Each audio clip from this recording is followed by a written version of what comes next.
Alan Stratton from As Wood Turns. I appreciate local wood turning clubs. Before I moved in Oregon, we had a couple of good ones, and now here in Utah, there's a couple of good ones here also. So I like them. But one of the features of the club I'm now with is that they raffle off wood every time that people come in and donate. And at the last meeting, I got this hunk. It was bigger of pine.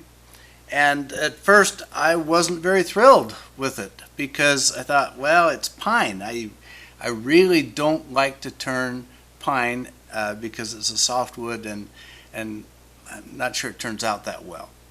I prefer hardwoods. But one of the responsibilities is to turn something and bring it back. So I went ahead and turned a platter from it. I couldn't see a whole bowl out of here. I could only see a platter in it. So I've turned this platter from this hunk of pine, and, well, I am pleasantly surprised that it turned out so nicely. So let's turn this platter from this chunk of pine. I'm mounting this hunk of pine to a screw chuck. I had thought to mount it, then mark a cutting circle for the bandsaw, but one corner is just a bit big to mark a circle.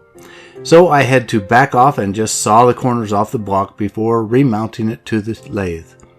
Often, years ago, I would immediately try to round off the perimeter, but doing so first is a tough order. With the initial low speed, the pounding was brutal. But I cannot turn up the speed until some of the off balance is remedied. Now I find it better to first flatten the face. Then it is easier to cut from the face across the perimeter, cutting into side grain instead of end grain. Much easier to ride a bevel from the face than to directly attack the perimeter.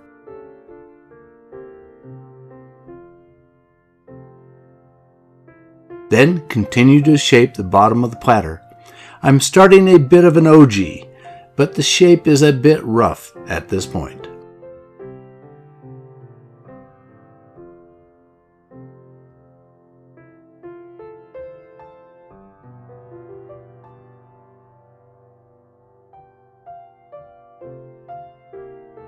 Before I go much further, I'd better cut the mortise for an expansion hold in my larger chuck jaws. I'm measuring the jaw size. I want the mortise to be only slightly larger than the jaws.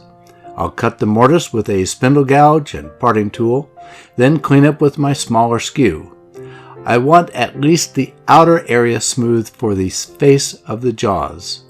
Especially with the soft pine, I want enough wood outside the mortise to withstand the pressure of the expanding jaws. So I did not cut the lip of the base as deep as the mortise. This will give it more support. Then there will be enough wood to take the pressure without cracking. I'll sand the mortise in the area now before remounting the bowl. It's my last chance. Then finish the outer ogee shape to the rim before sanding.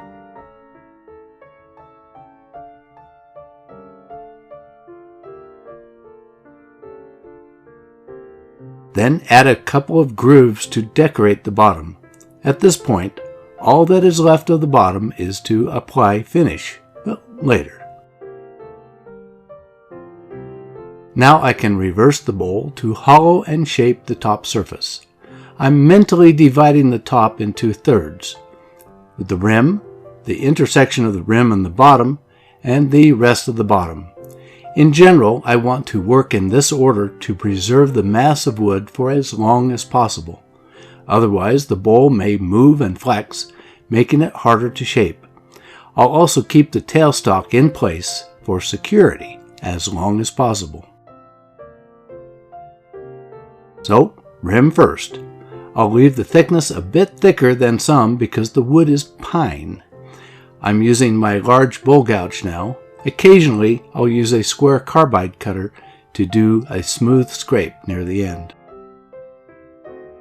Next is the second third. I reduce the center just a little to clear the way, then work the gouge to remove the excess wood.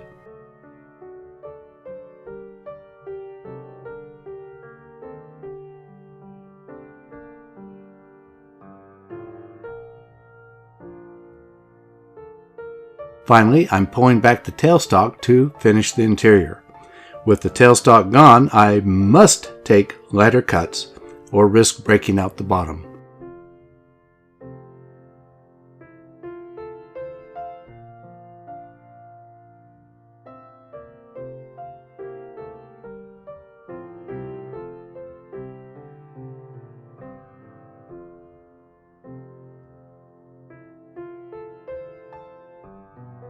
Then power sand the interior.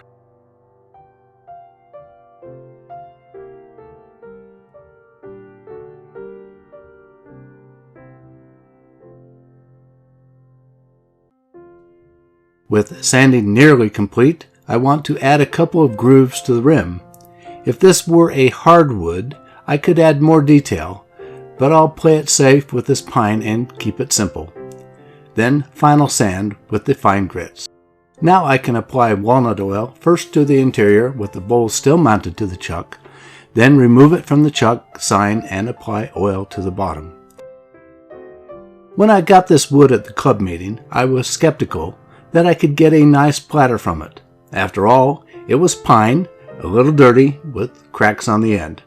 But you never know until the item is finished how it will look. I left it a bit thicker, close to 3/8 inch, because it is softwood, but it is a light wood and not very heavy. It feels appropriate and looks great.